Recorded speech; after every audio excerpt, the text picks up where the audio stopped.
Have you ever woken up committed to your intermittent fast, then reached for what you believed was a perfectly healthy start to the morning? A warm glass of lemon water with honey. A piece of fruit because fruit is natural and good for you. A collagen drink because your skin and joints need it. Or maybe a quick scoop of protein powder before your fasted workout. You did all of this with genuine good intentions. And every single one of those choices was quietly, immediately, and completely turning off the very cellular system you were fasting to activate in the first place. Today we are going to talk about autophagy. Why it is arguably the most powerful anti-aging mechanism your body possesses, and exactly which foods and drinks, including several that are universally praised as healthy, shut it down the moment they enter your body during a fast. This information will permanently change how you approach your fasting window. Stay with me through the end, because the final section on what you actually can consume, without breaking autophagy, will give you a clear, practical protocol you can start tomorrow morning. So what exactly is autophagy? The word comes from the Greek for self-eating, which sounds alarming but is actually one of the most elegant and beneficial processes in biology.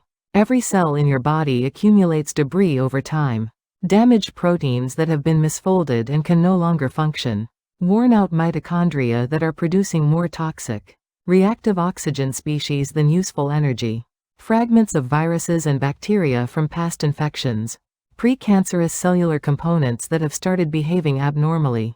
When this cellular garbage builds up faster than it can be cleared, inflammation rises, energy production falls, cognitive function declines, metabolic diseases take hold, and aging accelerates. This is not a metaphor. This is the literal biochemical mechanism that drives the deterioration we associate with growing older. Autophagy is the cellular housekeeping system that identifies all of this debris, packages it into structures called autophagosomes, and then delivers it to the cellular recycling plant called the lysosome, where it is broken down into raw materials and reused to build new, functional proteins. It is a reset button for your cells. It clears inflammation at the source, restores mitochondrial efficiency, eliminates precancerous components, and strengthens immune defense. A researcher who spent decades mapping this system received the Nobel Prize in Physiology or Medicine for precisely this discovery, and since then, hundreds of research teams worldwide have been studying the conditions that activate and suppress it. The key finding is this: autophagy is a survival response. It activates when your cells detect a scarcity of nutrients. The master control switch for this system is a protein complex called mTOR, which stands for mechanistic target of rapamycin. When mTOR senses an abundance of amino acids and glucose in the bloodstream, it activates and sends the signal to stop autophagy. Your cells are told that nutrients are plentiful, so there is no need to recycle internal components. When mTOR is suppressed, autophagy switches on. These two states are mutually exclusive, like opposite ends of a seesaw. You cannot have both active at the same time, and the threshold at which mTOR becomes active enough to shut autophagy down is far lower than most people realize. Research consistently shows that meaningful autophagy activation begins around 12 to 14 hours after the last meal, reaches significant levels at 16 to 18 hours, and by 24 hours, cellular cleaning efficiency can increase by as much as 300% compared to a fed state. But here is the problem: a single small intake of the wrong thing during that fasting window can collapse the entire system within 15 to 45 minutes. All those hours of disciplined fasting gone because of one well-intentioned bite or sip. Let us go through the most common autophagy disruptors one by one.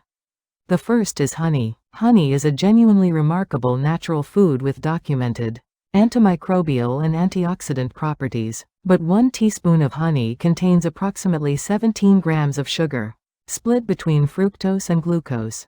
When consumed in a fasted state, this causes a rapid rise in blood glucose, triggers insulin secretion, and activates mTOR almost immediately.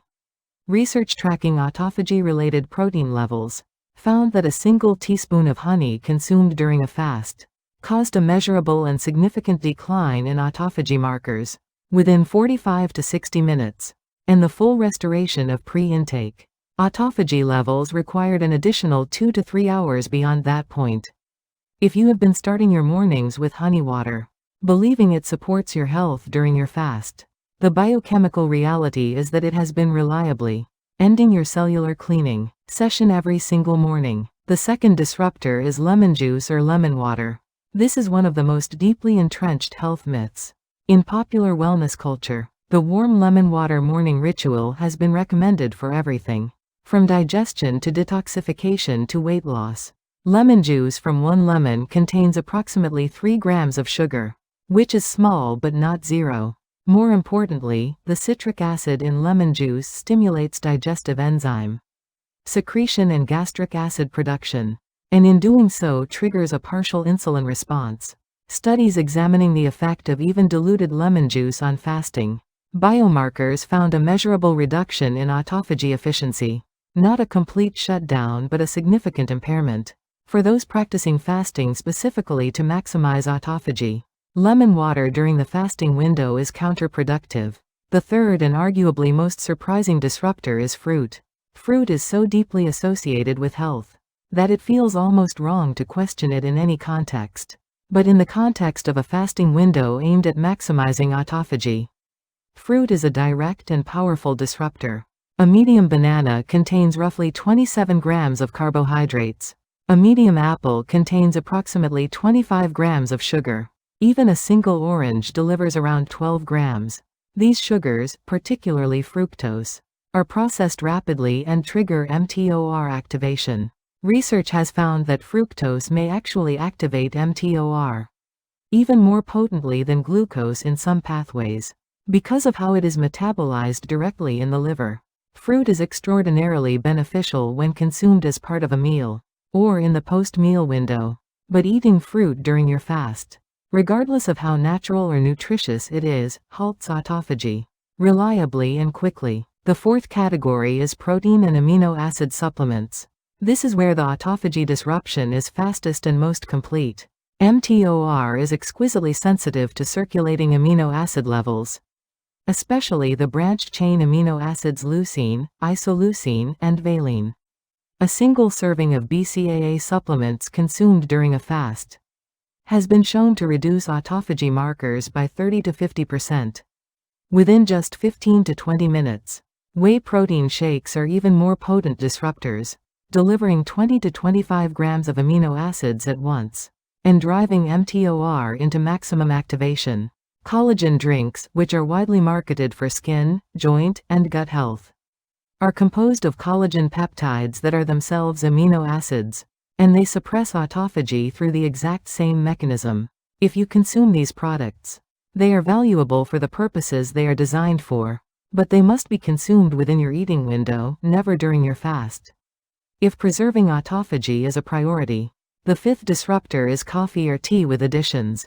Black coffee by itself does not break autophagy. Caffeine activates an enzyme called AMPK, which directly suppresses mTOR and promotes autophagy. And chlorogenic acid in coffee has been shown in some studies to mildly enhance autophagy signaling. This is excellent news for coffee drinkers. But the moment you add sugar, milk, cream, or a flavored syrup, the equation reverses. 1 teaspoon of sugar adds 4 grams of glucose. A splash of milk adds both lactose sugar and casein protein, both of which activate mTOR. So-called bulletproof coffee, made with butter or MCT oil, sits in a gray zone. Pure fat does not directly trigger mTOR, but the caloric intake from fat does partially suppress autophagy. And some researchers argue that any meaningful caloric intake during a fast impairs the cellular scarcity signal that drives autophagy. The safest approach for protecting autophagy is plain black coffee or plain unsweetened tea during the fasting window. The sixth disruptor catches many people completely off guard. It is artificial sweeteners and sugar-free gum.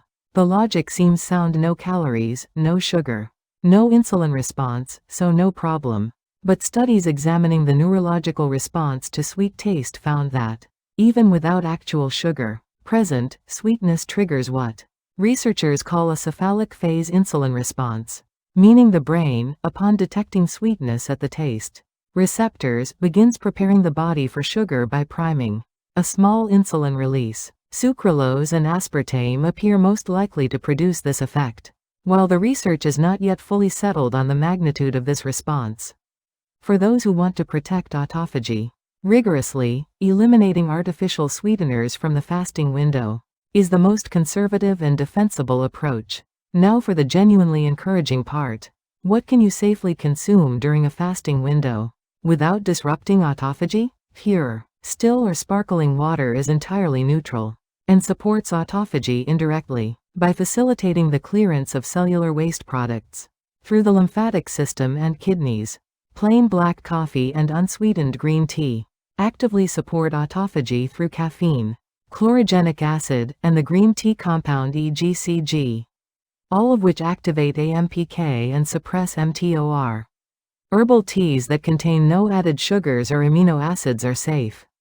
Plain electrolyte supplementation with sodium, potassium, and magnesium, but without sugars, artificial sweeteners, or amino acids can relieve headaches, dizziness, and muscle cramps during extended fasts, without compromising autophagy. Beyond diet, fasting state exercise powerfully amplifies autophagy. 20 to 30 minutes of gentle aerobic activity, like walking during your fasting window, activates AMPK and enhances the autophagy signal. Heat exposure through sauna for 15 to 20 minutes has been shown to increase autophagy-related protein expression by up to 200%. Cold exposure through brief cold showers also stimulates autophagy through mild cellular stress pathways. The practical daily protocol is straightforward. Finish your last meal before 7 in the evening, preferring protein and healthy fat to maximize satiety and stabilize blood sugar overnight. During the fasting window, consume only water, plain black coffee, or unsweetened green tea. Add a 20 to 30 minute fasted walk in the morning. Break your fast around 11 in the morning to noon, giving you a 16 to 17 hour fasting window, during which autophagy operates at its most efficient. When you do break your fast, start with vegetables, then protein, then complex carbohydrates, to allow autophagy to wind down gradually, rather than shutting off abruptly with a blood sugar spike. As we age, this discipline matters more, not less. Research consistently shows that baseline autophagy activity declines by 30 to 50% after the age of 40, when cellular cleaning slows. But cellular debris generation does not, the accumulation accelerates. Chronic inflammation, cognitive decline, metabolic dysfunction, and elevated cancer risk all follow from this imbalance. The single most impactful thing most people can do to slow this process is protect their fasting window rigorously, which means being honest about every bite and sip that crosses that threshold. Your cells are extraordinarily capable of self-renewal when given the right conditions. The goal of everything discussed today is simply to stop accidentally taking away those conditions. Start your fast clean tonight, protect it through tomorrow morning, and let your cellular housekeeping system do the remarkable work it was designed to do.